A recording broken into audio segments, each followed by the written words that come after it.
Epstein rabbit hole that I accidentally tripped into, I was looking through the files yesterday and found this email, and it included the name Tartaglione. I recognized that name, but I didn't know why, so I researched it and saw that it was this former New York cop who was convicted of taking 4 men's lives. He was sentenced to life in prison without the possibility of parole.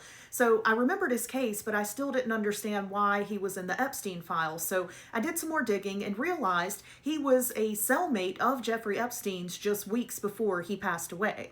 But then today, I decided to do even more digging, so I went back into the files and I typed in Tartaglione, and I was surprised to see there are 81 files regarding him.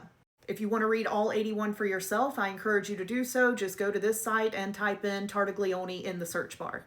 So on July 23rd, 2019, that is when Jeffrey Epstein reportedly attempted to take his life in his cell. Not the time that he was allegedly successful, but the time before that. Well, his cellmate at that time was Nicholas Tartaglione. Some of the statements in the files about that day say things like, while observing inmate Epstein, he sat up on the bed and began telling me that he thinks his bunkie, Tartaglione, Nicholas, tried to him.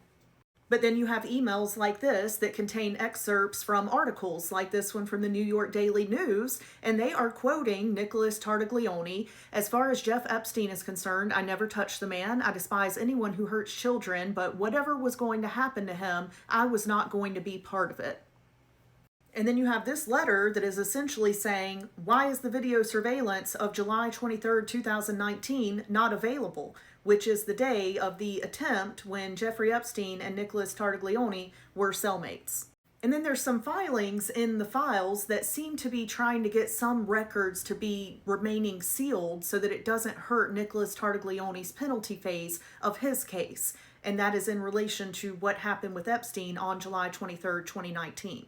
I don't know what to make of any of this, if anything. I just, again, accidentally fell into this rabbit hole because I recognized that name and then I remembered the case, still didn't understand the connection. And now that I keep digging, I have more questions than answers. And I just wanted to share it with the group and get your thoughts. Should I hop out of the rabbit hole or keep digging through the 81 files? Let me know your thoughts. Go dig through it yourself. And I don't know. I don't know. That's what I've got.